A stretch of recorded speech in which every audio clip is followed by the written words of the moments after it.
जय श्री गणेश दोस्तों। हमारी आज की कहानी का नाम है बर्दाश्त। कहानी अच्छी लगे तो प्लीज़ चैनल को सब्सक्राइब कर लीजिएगा। अब शुरू करते हैं कहानी। अरे तुम्हें पता भी है कि सब्जियां कितनी महंगी हो रही है। इस महंगाई के दौर में घर चलाना तो किसी जंग लड़ने के बराबर है। भला इंसान घर चलाए तो चलाए कैसे। अम्मा जी सोफे पर बैठी बैठी बोली। अम्मा टीवी देखते देखते अचानक तुम ये क्या बातें लेकर बैठ गई। अब महंगाई है तो है, क्या कर सकते हैं। हर इंसान अपनी तरफ से पूरी कोशिश कर ही रहा है। बेटे सुजीत ने कहा, अरे बेटा, कोशिश भी कुछ लोग ही करते हैं। अब जिन्हें मुफ्त की रोटी खाने की आदत हो जाती है वो लोग कहाँ कोशिश करते हैं। बैठे बैठे छप्पन भोग जो मिल रहा है। अम्मा ने कहा, अब अम्मा जी बैठे बिठाए ही सब कुछ मिल जाएगा तो कौन मेहनत करेगा। कोल्हू के बैल की तरह पिसने के लिए लोग बैठे तो हैं, तो भला क्या टेंशन लेना। जेठानी मालती ने कहा। ये सुनकर खाना खाती हुई तरुणा के हाथ वहीं रुक गए। जानती थी कि ये ताने उसी के लिए हैं। उसने अपनी थाली में देखा। थाली में तो रूखी सूखी रोटी और अचार रखा हुआ था। इसे ये लोग छप्पन भोग बोल रहे हैं। मन तो किया अभी ही उठ जाए, पर पेट तो भरना ही था। आखिर वह गर्भवती थी, उसे भूख भी लग रही थी। ऊपर से घर का कितना काम होता था जो उसे ही करना पड़ता था। उसके बाद जाकर ये रूखी सूखी रोटी उसे नसीब होती थी। इसलिए बेशर्म बनकर उसने खाना तो खा ही लिया और बर्तन धोकर रसोई का काम निपटाकर अपने कमरे में आ गई। कमरे में आई तो देखा उसका पति महेश आराम से सोया हुआ था। ये देखकर मन में एक हुक सी उठी।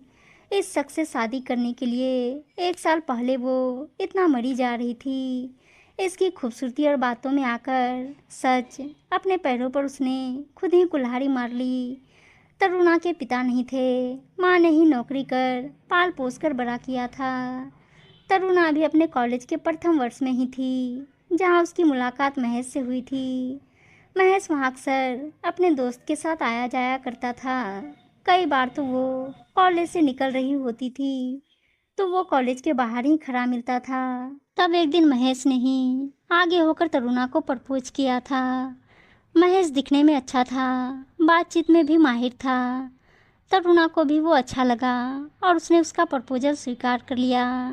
जब घर में माँ को पता चला तो माँ ने बहुत डांटा था। कितना समझाया था उसे, बेटा इस प्यार व्यार में कुछ नहीं रखा है, पढ़ लिख कर अपने पैरों पर खड़े हो, कुछ बनकर दिखाओ जिंदगी में। जिंदगी इतनी आसान नहीं है जितनी दिखती है। मुझे देख कैसे तुझे पाल रही हूँ, मेरा ही जी जानता है। तेरे पापा के मरने के बाद एक रिश्तेदार तक आकर नहीं झांकता, पर उस समय तो माँ ही उसे अपनी दुश्मन लगने लगी थी। अक्सर माँ से इस बात को लेकर अनबन होने लगी थी। कितना परेशान किया था उसने अपनी माँ को। कई बार तो माँ छुप छुप कर रोती थी, पर वो तो इतनी बेशर्म हो चुकी थी कि उसे फर्क नहीं पड़ता था।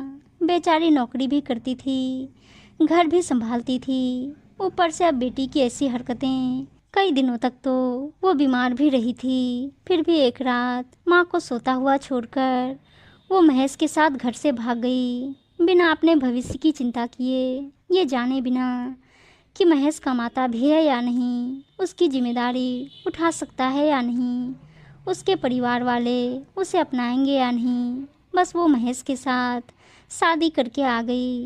यहाँ कर पता चला कि महेश की तो अपने घर में कोई खास इज्जत होती नहीं थी। वो कमाता धमाता भी नहीं था, बस आवारागर्दी करते फिरता था। इसलिए उसकी शादी भी नहीं हो रही थी। पर क्योंकि घर अम्मा के नाम पर था, इसलिए अपने बेटे के कारण उन्होंने तरुणा को अपने घर में रख लिया। पर जब बेटे की ही इज्जत नहीं थी तो बहू की इज्जत कहाँ से होती। घर जेठ की कमाई और अम्मा की पेंशन से चलता था। जेठानी भी ज़्यादा कुछ बोली नहीं, क्योंकि उसे तो मुफ्त की नौकरानी मिल चुकी थी। उसे तो अब आराम था। अब घर के अधिकतर काम उसने तरुणा पर डाल दिए थे। शुरू शुरू में तो कई बार वो महेश को प्यार से समझाती थी, देखो हमें अपनी गृहस्थी बसानी है, आखिर अम्मा और भैया कब तक हमारी जिम्मेदारी उठाएंगे, इसलिए तुम थोड़ा कमाने पर ध्यान दो। पर महेश एक कान से सुनकर दूसरे कान से निकाल देता।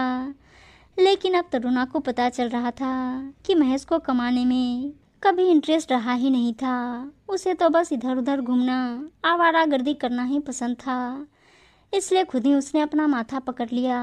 पर अब कर क्या सकती थी, अब वो गर्भवती हो चुकी थी। आखिर ससुराल वाले भी कब तक खर्चा उठाएं, इसलिए आए दिन ताने सुनने को मिलते थे। सुन सुनकर तरुणा कांटा हुए जा रही थी, पर महेश को कोई फर्क नहीं पड़ रहा था। वक्त यूं ही बीत रहा था। तरुणा जल्द ही एक बेटी की माँ भी बन गई, पर फिर भी महेश के स्वभाव में कोई बदलाव नहीं आया। बेटी के होने के 10 दिन बाद ही जेठानी ने उसे घर के कामों में लगा दिया था।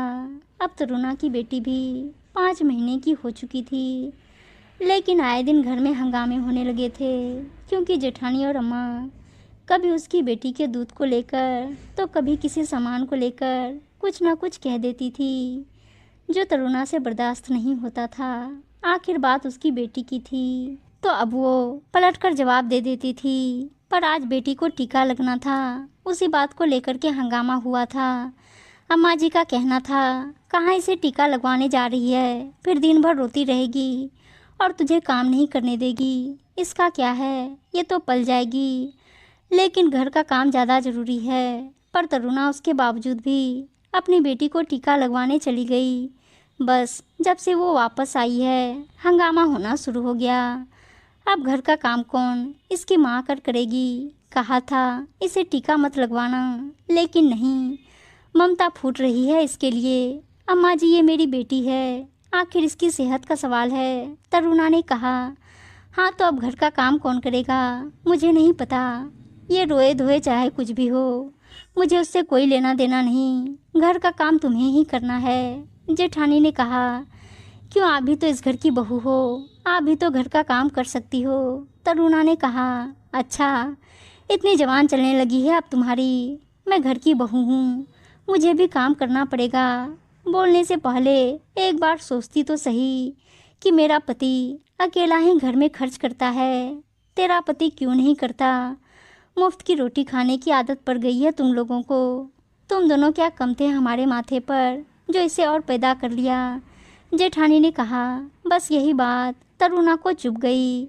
आखिर तरुणा ने बाहर निकलने का फैसला कर ही लिया। पूरी पढ़ी लिखी तो वो थी नहीं, पर खाना बनाना जानती थी, इसलिए पास ही के स्कूल में मिड डे मील बनाने का काम शुरू कर दिया।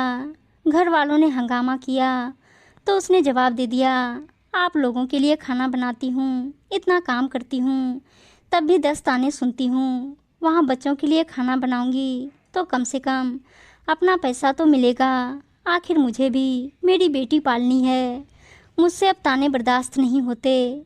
निकम्मा बेटा सबको बर्दाश्त हो सकता है, लेकिन निकम्मे बेटी की पत्नी नहीं। आखिर हंगामा ज़्यादा बढ़ जाता, पर उसकी बात का उसके जेठ ने भी सपोर्ट कर दिया। तब जाकर घर में सब लोग शांत हुए, लेकिन महेश में अभी भी कोई बदलाव नहीं आया। उम्मीद है दोस्तों कहानी अच्छी लगी होगी, और अच्छी अच्छी कहानियाँ सुनने के लिए चैनल को सब्सक्राइब और वीडियो को लाइक शेयर ज़रूर कर दीजिएगा। धन्यवाद दोस्तों।